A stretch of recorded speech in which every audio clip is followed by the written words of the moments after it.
They praised your discipline and your consistency, your control. They was like, man, you so focused.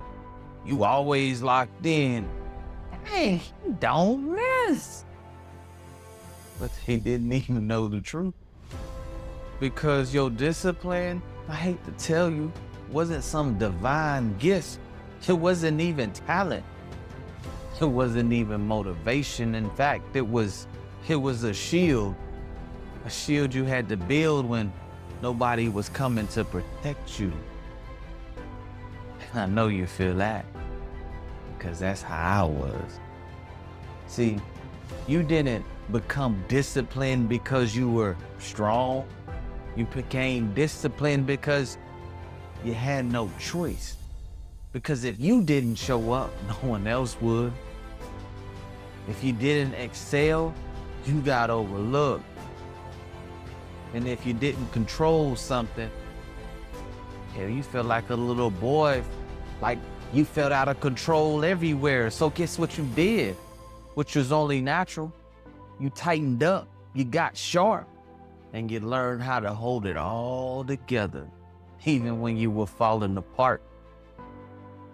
Man, they saw discipline, but what they really was looking at, man, I hate to say it, was a scared boy in a grown man's body just trying not to break. And discipline became your armor, and armor always feels safe until it starts weighing you down. See, what started as a protection became another form of prison. You stopped allowing rest and stopped allowing softness and stopped trusting in flow. Matter of fact, you never even did.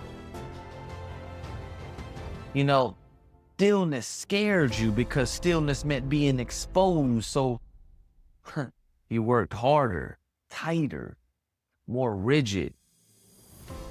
You didn't trust ease because ease felt unsafe, and you didn't trust freedom because freedom felt like a risk, something you couldn't even afford. So you kept performing strength while carrying exhaustion. But let me tell you something, my man. Discipline is powerful.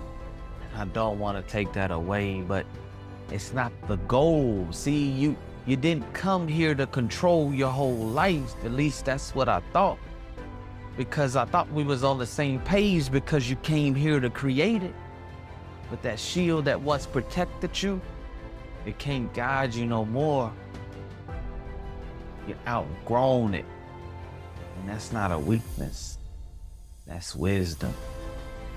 You're no longer surviving, you stepping into sovereignty, and sovereignty doesn't move from pressure, it moves from presence. Listen, the world doesn't need more disciplined men. I can't stress that enough. We don't need more disciplined men. We need men that are more embodied, men who don't just manage their emotions, they master their energy. Men who don't just control everything, they command themselves first.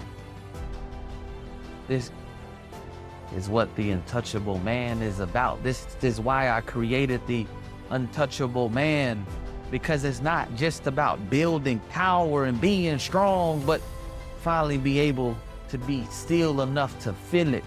Not just performing strength, but finally living from it. So if you ever felt like your control was costing you something, and I know that all too well, if you are ready to stop guarding and start guiding, then I ask you to stick around and subscribe, because we're building men who don't just protect the kingdom, which I know you have. We're building men that actually become it. Welcome to the shift. There are men who chase success, and there are men who become untouchable. Which one are you?